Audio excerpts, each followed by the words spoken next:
حضرت ابو ہریرہ رضی اللہ عنہ سے مروی ہے کہ رسول اللہ صلی اللہ علیہ وآلہ وسلم نے ارشاد فرمایا، جانتے ہو مفلس کون ہے؟ صحابہ کرام رضی اللہ عنہ نے کہا، ہم میں مفلس وہ ہے جس کے پاس نہ درم ہے، نہ دینار، نہ کوئی ساز و سامان۔ آپ نے فرمایا، میری امت کا مفلس شخص وہ ہے جو قیامت کے دن نماز، روزہ اور زکوٰۃ لے کر آئے گا۔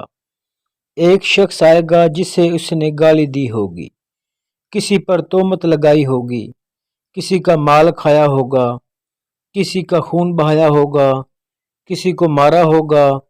اس شخص کی نیکیوں میں سے اسے بھی دے دیا جائے گا، اور اسے بھی دے دیا جائے گا اگر اس کے ذمہ لوگوں کے حقوق پورے ہونے سے پہلے اس کی نیکیاں ختم ہو گئیں تو ان کے گناہ اٹھا کر اس شخص پر لاد دیے جائیں گے، پھر اسے آگ میں پھینک دیا جائے گا۔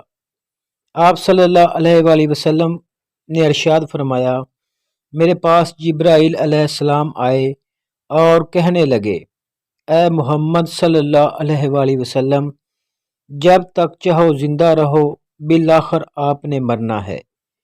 جسے چاہیں پسند کر لیں، بالآخر اس سے جدا ہونا ہے۔ جو چاہو عمل کرو، کیونکہ تمہیں اس کا بدلہ دیا جانا ہے۔